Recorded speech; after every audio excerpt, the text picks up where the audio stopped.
110, 110, 110, baby, this is what I give. 110. What's up, guys? Chris Teresi here, professional sports bettor, founder of WeCoverSpreads.com. Here to do a Texas A&M preview. These next couple of days, I'm going to be doing rivalry previews, guys. So this is today's preview. We're going to just talk about Texas A&M.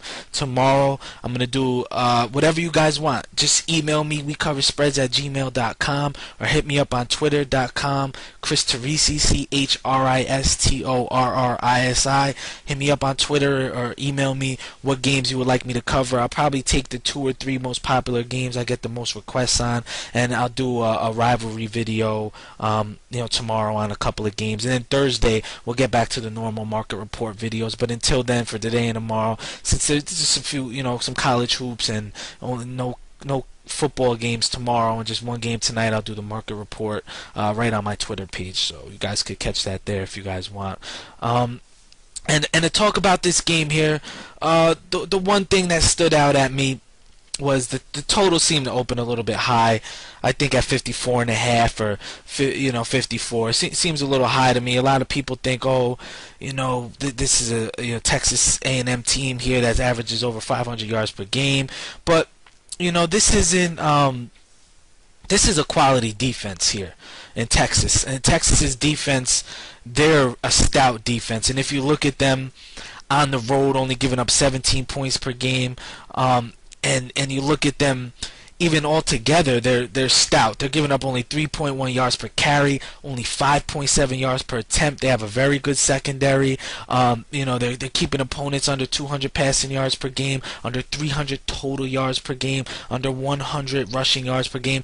Quality defense Texas has. Texas just has one major problem.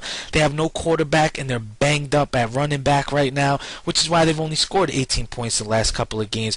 But if you look at Texas's defense here, I think this is a defense here that should be able to somewhat slow down this Texas A&M offense in this game. You look at Texas A&M when they played a couple of quality defenses on the season, they were kept in the high 20s, low 30s, and I think that's very realistic here. Maybe even a little bit lower than that. You look at them, Oklahoma held them to 25. Missouri, who has a pretty good defense, held them to 31. Iowa State, who's been kind of an average, subpar defense, but probably one of the better defenses in the Big 12. They're like on par with Oklahoma State. They do give up a lot of garbage yards and stuff like that, and both of them, held them respectively to 29 points. That's what Oklahoma State held them to, and Iowa State held them to 33. So if I look at it, I look at that there. This isn't Kansas, who they put 61 points up on. They got in the shootout against Kansas State, where they put up 50, and it's not going to be that tempo of a game. So I look at this here, kind of like the Oklahoma game. I think Texas's defense is probably on like almost the same level here, where they could keep Texas A&M in the mid-20s, mid to low 20s here. I don't see them eclipsing 30 in this game here. So, and the Texas offense is going to have trouble moving the ball. Their quarterback is a mess, their quarterback situation, and Texas A&M's defensive weakness is the secondary. They give up almost 300 passing yards per game.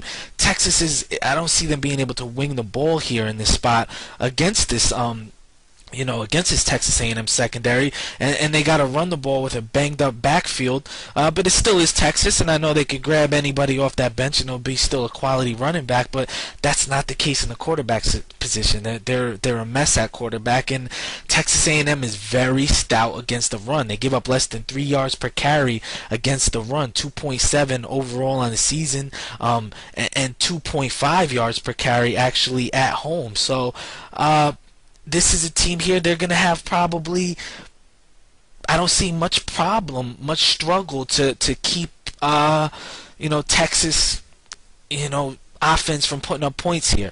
So I don't think this is going to be a higher scoring game. Like I said, 54.5, 54 seems quite a bit high to me. I thought it would open around maybe 49, 50. I think this one ends in the high 40s maybe. Maybe you see somewhere in the 40s this game, man. I don't think this eclipses 50. And as far as the side here, you know, Texas A&M, they're a team right now that's going to be missing two key players. They're going to be missing Cyrus Gray, huge running back, doesn't look like he's going to play. Christine Michael doesn't look like he's going to play. That's their great combo backfield. Another good reason why you may want to look at the under in this game. And with both of them out, that's definitely going to hurt them, I think. It really is. And you don't want to lay points with a team like Texas A&M. They've only covered 3 of 11 games this year. I think I would give a slight lean to Texas at 8 or 7.5 in this spot.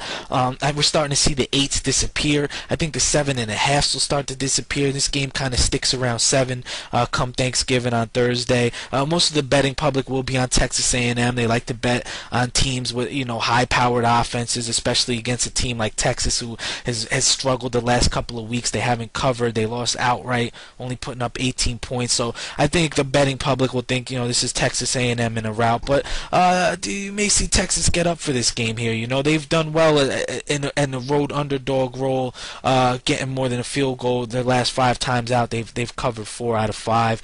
And you look at Texas A&M here. Like I said, they've been disastrous against a point spread. Underachievers. This team really underachieved this year. So you wonder where their mentality's at. They just haven't showed up. This is a team I had pegged in the top 10 coming into my preseason. I felt they were legit team to win the Big 12 this year, and they're 6-5, and they're not that great. And if you look at them, they're 2-7 in their last 9 games as a favorite. That's not a. I don't think that's the type of number that I really would want to lay. And I know that Texas has done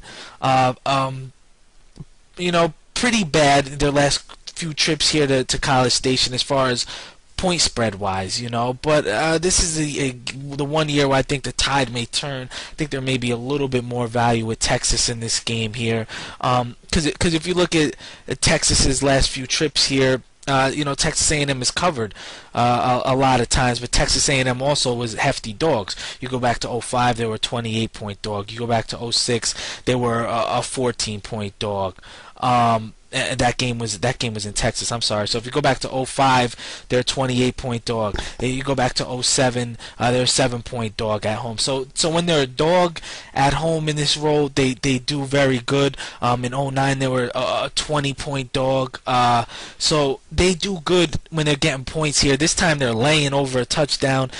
Could be a real recipe for disaster, if you ask me. And honestly, I'd have no choice here but to say, look at the dog here at anything over 7, and also take a look at the under. And like I said, guys, if you guys want any other games, any rivalry big games you guys want me to talk about from the Friday and Saturday college football card, email me, wecoverspreads@gmail.com, or hit me up on Twitter, Chris Torrisi, CHRASTORRISI, and I'll break down those games in tomorrow's video. We'll probably do 2 or 3 rivalry games from Friday and Saturday, and like I said, Thursday we'll get back to the market report. Looking for a huge football weekend. We've been red hot in football. We've won 10 out of our first 13 college hoops bets. We'll have college hoops bets tonight, coming off our 19-game winning streak. It snapped last night. We went 0-2, but we'll bounce right back tonight, ready to rock and roll. And if you guys want, definitely you could pick up my my Tuesday college hoops card. It's up for sale on the site. And that's about it. We won 19 of our last 21 and 10 of our first 13 in college hoops. So you guys can hop on board there, and definitely let me know what games you guys want me to talk about. I'll do it. The most popular ones I'm going to cover in the video tomorrow. Signing off.